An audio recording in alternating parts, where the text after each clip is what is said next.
Hey everyone, it's Eliana Lobo, and I'm here again with you today with another founder's message from Jane Crandall Kontrimas. Jane is core CHI, has a master's of science, an interpreter trainer coordinator, and is the interpreter ethics liaison, and has been a Russian interpreter at Beth Israel Deaconess Medical Center in Boston since 1979. She was a founding member of the MMIA, Massachusetts Medical Interpreter Association, and chaired the MMIA Standards of Practice Committee. She continues expressing her passion for interpreting by training interpreters and healthcare providers in many settings. She currently leads the National Standards of Practice Work Group, which falls under the Standards and Training Committee, which is me. And I'm so happy to be able to work with you, Jane.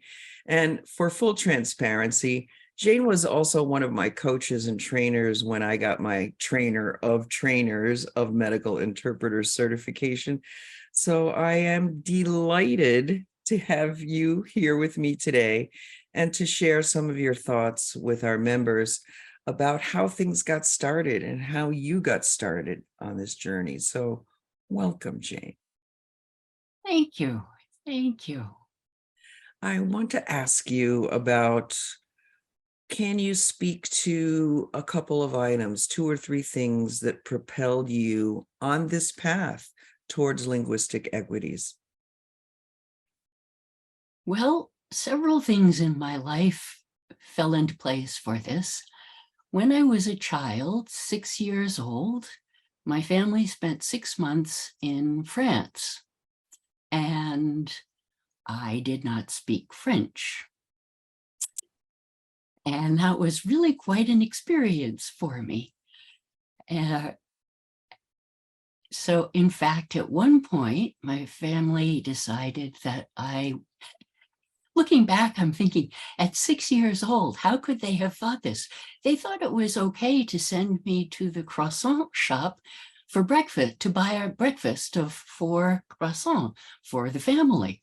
So I was very proud to be entrusted with this important, because breakfast is important task. I went there and I gave them the money. I said, 4 croissants, s'il vous plaît, which I had learned how to say, 4 croissants, please, and came home with the croissants. It was great. I learned some words and it worked. And then one day I went and I gave them the money and I said, 4 croissants, s'il vous plaît. And they said, oh, mais petit jeune fille.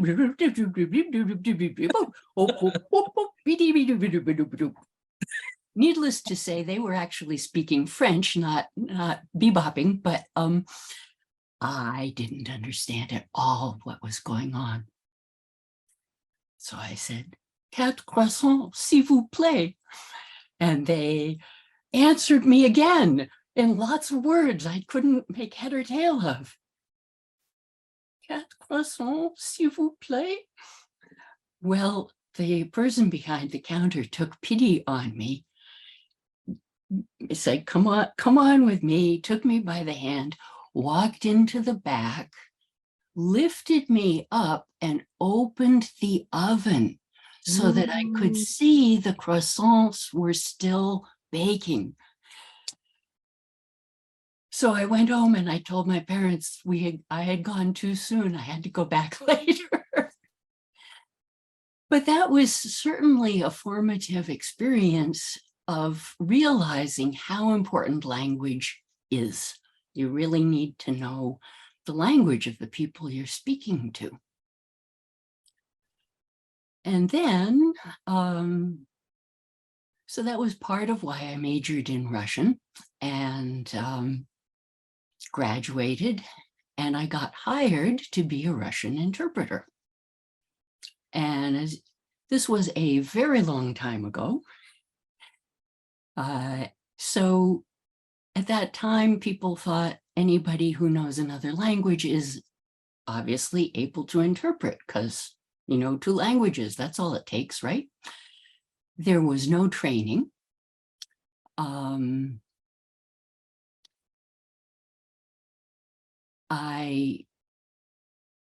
so you mentioned that I'm now at Beth Israel Deaconess. For about a year before that, I worked at the resettlement organization as Russian-speaking people were arriving from the then Soviet Union. Remember? They were met by social workers who helped them do all the things you need to do when you come to a new country.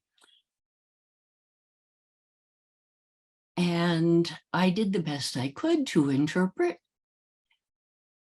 And I learned from mistakes. Why do you not give somebody a ride home in your car? Well, I had a horrendous experience and I learned not to do that. And then there were one or two other interpreters after a while, and we began talking to each other. And then we discovered there were even more interpreters being hired at various hospitals. And we would get together and talk about what worked and what didn't, what was useful, what was effective. And that group eventually became the Massachusetts Medical Interpreters Association, because we were in Massachusetts. And together with Veronica Nielsen, I co-wrote the first MMIA Code of Ethics. We called it that. I'm not sure we really knew what a code of ethics was meant to be. It might have been more of a standards of practice, but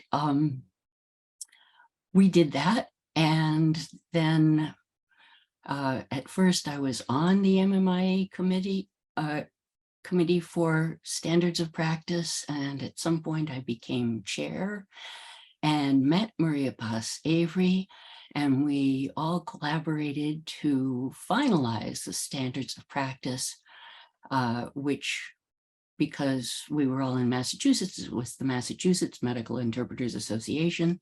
And at some point later on, the group changed its name to IMIA, International Medical Interpreters Association. So those standards are the same standards that we created. And my interest in standards was founded in doing things that didn't work, thinking about it, and then trying to come up with something that would work better. Right.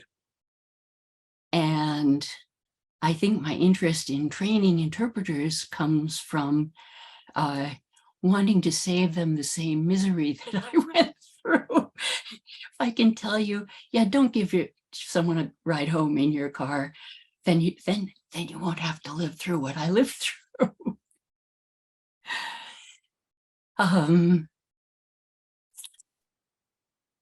So I think the next question we were thinking of moving on to. So how did you move from MMIA, which eventually became IMIA, and move over into the world where the NCIHC was taking shape? What was your role in that development of the National Council? Well, I did attend 2 of the first working group meetings that were located where I could attend them easily. But just about that time, I got married and my son was born. So for the most part, at the beginning, I participated over the listserv, and the conversations had expanded so that interpreters from all over the country were writing into the listserv saying, well, what do you do when the patient says, I'm not taking my medicine, but don't tell the doctor? How do you handle that? And it was a lively discussion of what should we do? What should we not do? When do we do it? And I'm tooting my own horn here a little bit, but well, you should. I don't know, but people have said that they appreciated reading my posts as being well thought out and sensible and I don't know, they liked reading what I wrote. So that's nice to hear, and all the work of thinking through what should you do? And When it's should you do it? reassuring when you have doubts and you're discussing them with colleagues and you're searching for a better way to do things. It was incredibly reassuring. My first job as a staff interpreter at a hospital was in 1980. And we had a list that was given to us by HR of other hospital employees that spoke other languages because they only had hired staff interpreters for Portuguese and Spanish. And I remember sitting down and chatting. There were 3 total interpreters at the hospital, with the other 2 going, what do you think about this list? What should we do about this list? So we took it upon ourselves, with really no authorization or no clearance from HR, to go back and re-interview everybody on the list and ask them how comfortable they felt with the idea of interpreting. A lot of people were like, no, I don't want to, I'm here in the laundry, I'm here in the kitchen, I don't want to see anything, I don't want to talk about anything. And so we scratched them off the list. And then the ones who wanted to help, we still asked them, well, how would you say this, or how would you say that? An impromptu, off the cuff quiz, as it were, and got rid of the people that didn't know term equivalents for parts of the body or simple things like diabetes or tuberculosis. And so we winnowed that list down and still felt uncomfortable with it, but at least felt that we had a better list.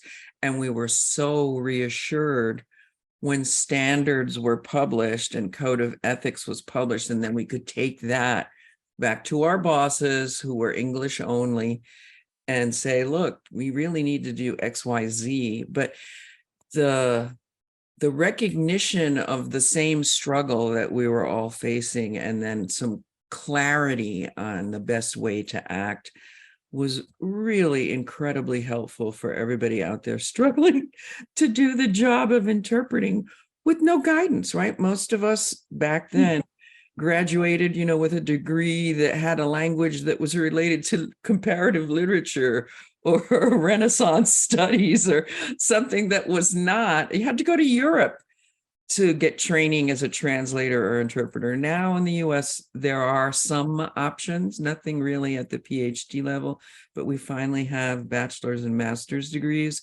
as well as more robust training. So thank you so much for being part of that. And I have to ask you, what was it like? This is a third question that I'm inserting. What was it like to meet with people from all 4 corners of the continental US who were facing similar challenges, and some of which brought some clever solutions to the table? It must have been really energizing. Absolutely. Anytime when I've given a training that involves a scenario and interpreters can break up into groups and discuss what should you do if this happens to you, there's lots of discussion. Interpreters love talking about this sort of thing. Me too.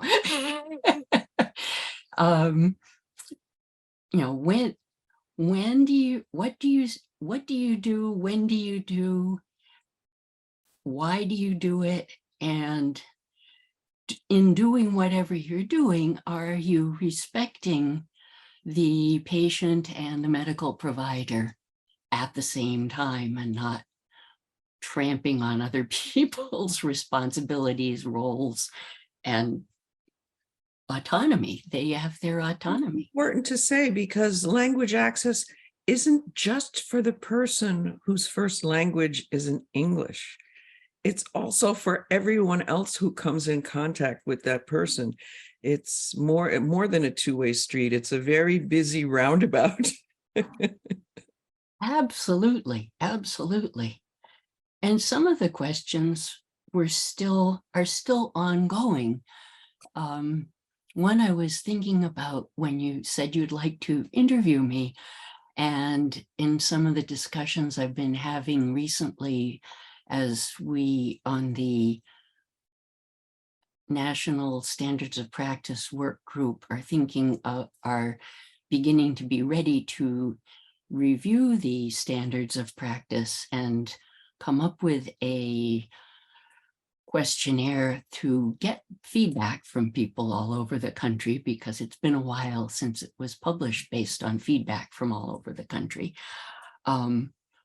We were talking about something that I remember back in that first MMIA code of ethics. We wrote something to the effect of the interpreter needs to balance caring about or caring for the patient's well-being and professional boundaries. And then it's also later been called balance empathy with professional role boundaries. And then I've heard that, in fact, it's not just that, but empathy actually means a great deal more than we think of. So that if you're empathic, you feel the same thing the person you're talking to feels. People who are very empathic, who are talking to someone with a headache, may actually get a headache. Well, that's not any good. I can't start having symptoms of every patient I'm interpreting for. But I do need to understand, at least rationally, intellectually, why are they saying what they're saying? They're saying the words, but not just the word meaning, but what's the emotional and cultural underpinning that gives the complete meaning to the words from that person in this moment. So that's a kind of empathy, apparently, except that then when I read the description, it goes on to, and you might worry a lot about the person. So as the interpreter, you're not really meant to be worrying about everybody you come across, but you do want to be supportive and kind towards them without harming yourself. And then I remembered, I actually read, I think it would be science fiction, but maybe fantasy, short story about people from outer space, so that would be science fiction, who crash landed on Earth, and they had different abilities. And one of the abilities some of the people had was empathy. And there's in one small community, the child who's an empath doesn't get any training and is sick with everything, absolutely miserable. Every time somebody comes near, they pick up all the unhappiness. And they have not had any training. And the idea in this story is somebody comes and discovers this poor child, trains them so that they can still know what the issue is for the other person, but then do something useful that might heal them without, yes, the self-protection is sufficient so that they're not traumatized by everybody that they meet. Right. And that's a great analogy for interpreters, because it is a real balancing act, because the compassion or the empathy or the care that the patient feels has to be genuine, it has to be authentic.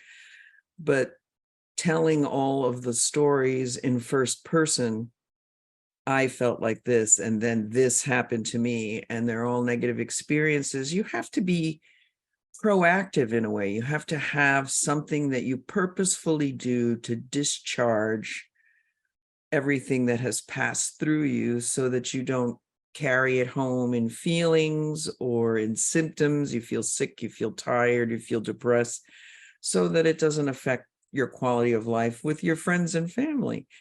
And it doesn't mean you're cold-hearted if you're able to do that, but you have to be able to find a routine that allows for that separation or processing or compartmentalization. People are different. And that has come forward more recently. And I'm really glad to see that there are trainings in self-care to avoid burnout. We can't lose the talent that has taken so much time to get to the point where it is as proficient and skilled and experienced, to then just lose them because the compassion burnout, compassion fatigue even. Yes. Absolutely. Yes. So I am really looking forward to our Congress this fall to celebrate 25 years of NCIHC. And on behalf of me and everyone else that supports this organization, I thank you, Jane, for being there at the beginning and all the way through and helping so many of us, myself included, become better interpreters and trainers. Thanks for being with us today. You're very welcome. Thank you.